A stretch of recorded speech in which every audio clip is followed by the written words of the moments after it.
It's the Brad and John Show. It is C Block.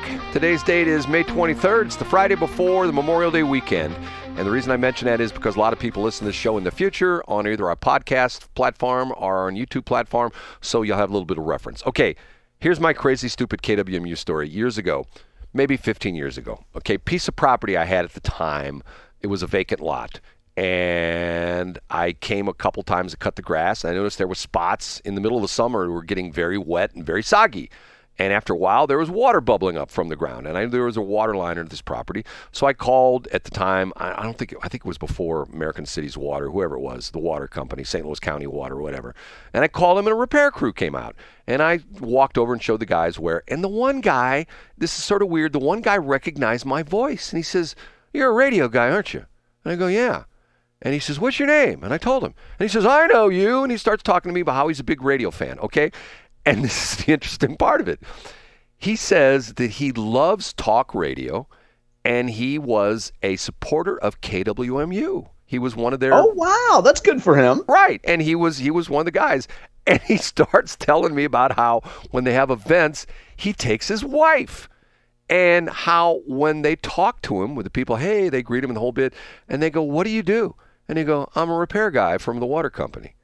And they were always sort of shocked because that's not their typical listener. You know what I mean? They're usually university professors or DEI queens or things like that, right? Right. And he didn't have purple hair, and he had a wife. He was married to a woman. That's surprising. He had kids, and he listened to KWMU. So the idea being is you don't always necessarily. What's the old story? You can't judge a book by its cover. Okay. Yesterday, speaking of KWMU, I was listening in the 6 o'clock hour to their marketplace thing, and I love this guy's name. His name is Kai Rizdal. First off, I love the name Kai Rizdal. Yeah, is he Asian? No, I don't know if he is or not. He talks about, every once in a while, he'll talk about the fact that he used to be a naval aviator. I think he was flying cargo planes or something like that. Okay, they had two interesting stories on there. They had the story about OpenTable versus Resy. Now, first off, John, do you book restaurants on OpenTable or Resy? Either one of them? It depends on the night, and it depends on if you think that you're going to be have to wait in line, and depends on what your timetable is. So your point is that these are the two main reservation systems in the United States, right? Right. And the interesting point was he talked about the battle that's going on between them. First off, do you know who owns Resy? I find this is interesting. It's another big company. Who is it? American Express. American Express. Okay. Okay. And he gave the example, and I thought to myself, okay, let me think about this for a minute. He gave the example of a very high-end, and they had a reporter who told the story, a very high-end restaurant in New Orleans that was all pumped about the fact that they were going to just be, this was during Super Bowl week. They were just going to be super crowded, and they weren't.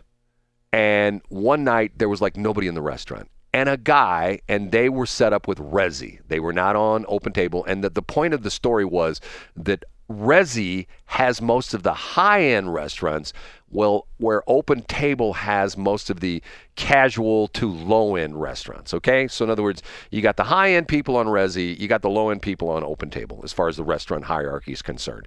So this restaurant has hardly anybody in the restaurant, and they're sort of surprised at this.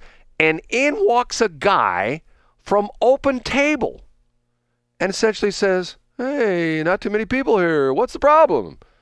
And they said he brought in a cooler with soft drinks or something like that. "Hey, let me give you some for the staff," stuff like that.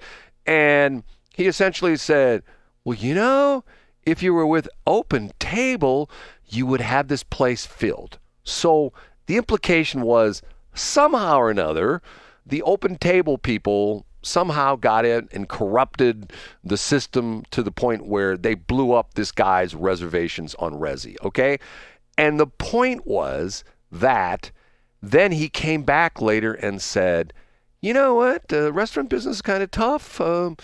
If you switch from Resy over to OpenTable, my company, there might be some money in it for you."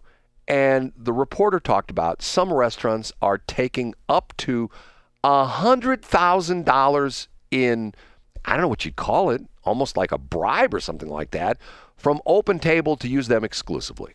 Now, the interesting part of this is, and the reporter, and Kai Ryssdal was going back and forth with this reporter, and Kai said, why would they do this? And the reporter says, it's all about the credit card revenue. That's what it's all about, the credit card revenue. That these credit card companies that apparently Visa and MasterCard are allied with OpenTable, and obviously Resy's owned by American Express. And it's all about the revenue generated by the credit card fees of the people coming in and using their credit cards at the restaurants. I thought to myself, this sort of sucks. And that was sort of the point of the report was, it wasn't about the OpenTable company or the Resy people trying to help these restaurants. It was all about putting cash in their pocket. John, your opinion? Yeah, I think that makes perfect sense. And Brad, I was just looking up because I know that we talked about this recently.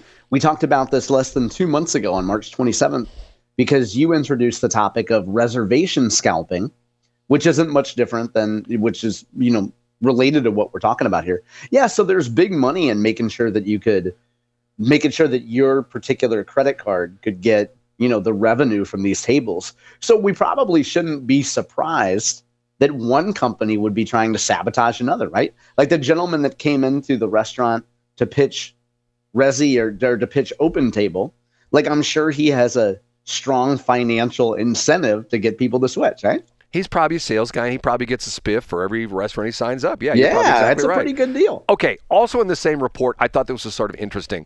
They talked about the real estate market, and they were talking about the fact that 10 years ago, if you made $75,000 a year, now we're not going to adjust this for inflation. We're just saying if you made $75,000 a year, 10 years ago, you could qualify to buy homes in like 48% of the country, okay? And today, that same $75,000 income would only allow you to buy homes in 28% of the country. So in other words, and they had an economist on, they had a lady on from a university who was talking about how what's happened is that for years and years and years, the amount of money people made and the amount of money that houses cost was pretty much in balance. That people, if they were in such an income bracket, they could afford this kind of a house, blah, blah, blah, blah. And now they can't. Now, what's sort of interesting about this is, in the same day, I found this interesting story that talked about, and let me give you the headline in the story. It talks about these states see the most all-cash home purchases, and they have the top 10 states that people are paying cash for homes. I found this fascinating. Okay, the number one state where people are paying all cash, 41.1% of the transactions in the last, I think this is in the last year, all cash transactions. What state would you think? Florida. West Virginia. Oh, wow. Why is that? I don't know. And it's sort of weird because West Virginia is not typically known as it's not where the high rollers hang out, For sure. Typically it's the coasts, it's the New Yorks and the DCs and the Connecticuts and the Californias and the Oregons and places like that. Okay. Number 2, New York, 40.4%. Number 3, Delaware, 38.9%. Number 4, Georgia, 37.5%. This is the percentage of homes that were sold in the last year that were paid for with no mortgage. Somebody just wrote a check. Alabama, 36.7%. South Carolina, 35.2%. North Carolina, 34.3%. Louisiana, another one that sort of surprises me, 34.1%. Maine, 33.4%. Ohio, 31.5%. And that's the percentage of people that buy homes with cash. Now, Brad, hold on, let me interrupt. Is that maybe because as you read those states out, if you think of Louisiana or you think of West Virginia, do the people just not have good enough credit profiles that they need to come with cash instead of getting a loan? No, it's the affluent people that have money they're buying because if you don't have a credit, John, think about what you just said. If you don't have good credit, you're not going to have $400,000 in the bank typically. You know what I mean? Well, if you're selling drugs in New Orleans, you might. Yeah. I mean, I was thinking of the illicit drug trade. Now, Brad, when you see this, do you think that this is? Do you think that there's a problem with this? Like, don't you think it's good that some people can't buy a house in a nice neighborhood? No, not at all. First off, you're going to roll your eyes when I tell you this. I go back to my original thing. The headline says, these states see the most all-cash home purchases. It's not cash because cash is folding money. Cash, you mean writing a check? No, not even writing a check. Cash is greenbacks. That's what I'm saying, Brad. But hold on, let me interrupt. What I'm saying is this piece is saying that people are paying cash, but they really mean writing a check. Right, they're writing a check. Your whole thing is you show up with a Halliburton full of Jacksons. Right, exactly. Okay, which nobody does because it's not 1974 and you don't pay cash for But that. John, let's go back to the previous story we talked about. Okay, if you run a restaurant, it's John's Gourmet Restaurant, okay? And John does $1 million a year, and he does $1 million in cash, okay? And you put a sign on the front of your restaurant, no credit cards, cash only, okay? So in the course of a year, all those people show up with greenbacks in your restaurant and pay you with cash, and you have $1 million from that revenue. But if you say, credit cards only, guess how much money you have, John? I have less than that because I have to pay the credit card processing fee. Right. So why is it? And see, the interesting part of this is that I say the credit card companies in general, the banks in general, I can tell you a story personally that happened to me with the president of one of my banks I was with at the time when I went in there to talk to him about something, and they just started their new business debit credit card or debit card thing. And he says, Brad, do you have our debit card? I go, no. He goes, you need to get it. And he immediately goes out and grabs this woman and brings her in. Sign him up immediately. And I'm going, okay. And I'm sort of like, what's the deal on this? So I said to him, why do you want me to sign up? He says, because we make money every time you use your debit card. I'm going Of course they do. Okay, and Brad, you and I this is a well-worn debate between you and I. And I would love to, if I was running a restaurant, I wouldn't allow cash. And this is where you and I disagree. Because sure, you lose money for every transaction because you have to pay a processing fee. You also don't have to send an employee or a manager to the bank X amount of times a week to deposit your cash. Now, people that don't value their time, people like Brad Hildebrand, are happy to go into a bank and waste the teller's time with 15 minutes of a meandering story. But functional people who value their time don't want to spend time in the car, parking, go to the bank, make a deposit, get a slip, account for that.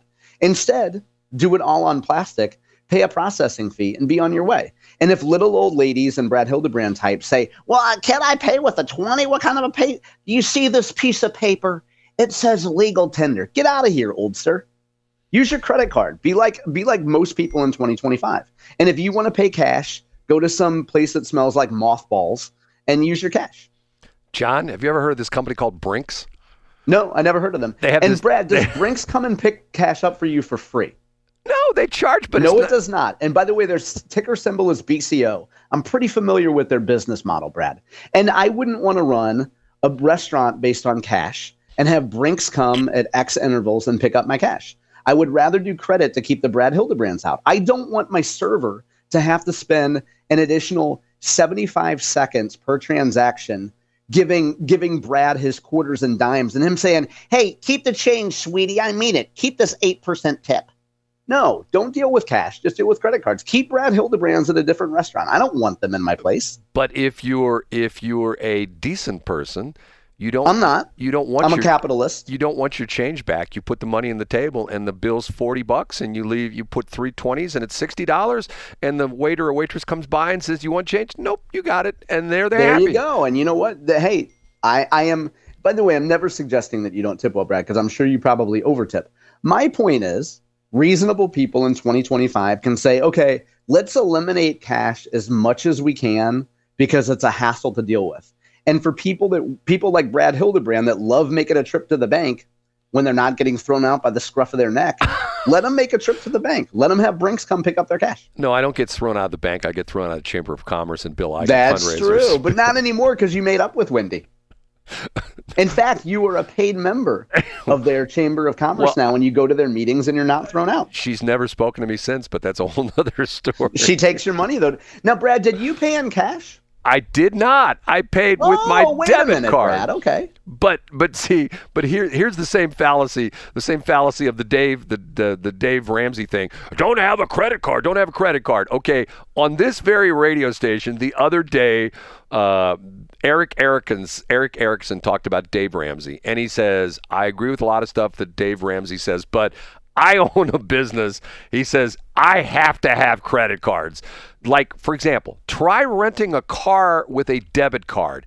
Most rental car companies, it's almost impossible. You have to jump through all sorts of hoops. So if Dave Ramsey says, you shouldn't have any credit cards, and the problem with that is, and as Eric Erickson also pointed out, is if you have a problem with your debit card and someone compromises your debit card and steals the money out of your bank account, it's going to be really tough for you to get that money back. You almost can't get it back. That's a great tip that you gave a few months ago, Brad, that I never knew until you explained that to me. Right. But if you have a credit card, you just call the credit card company and say, hey, my credit card got stolen. Somebody just charged, a bunch of restaurants. It says here they took John Combest out to some restaurant and they gave a big whopping tip. And I didn't authorize that. That's not me. Somebody stole my credit card. And the credit card company says, okay, sir, we'll take that off your bill. We'll send you a new credit card in the mail, and everything's hunky-dory, and everything's great. So that's a benefit of credit cards. Which is another reason why the only restaurants I go to are ones I find on snarfitup.com.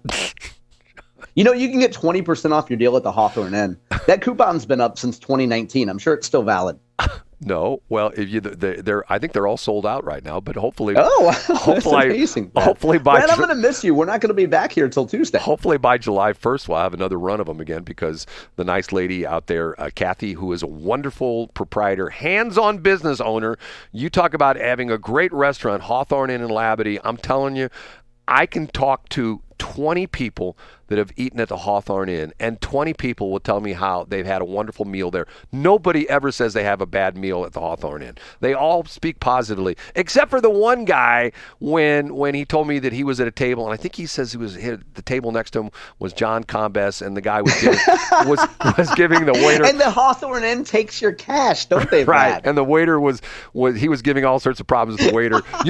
I'm not going to pay you cash because that's what Brad would do, but I'm not going to do that. I'm going to give you a credit card. That's what John would do, right? John, I'm Brad. going to miss you. I will see you on Tuesday. All right. See you then, Brad.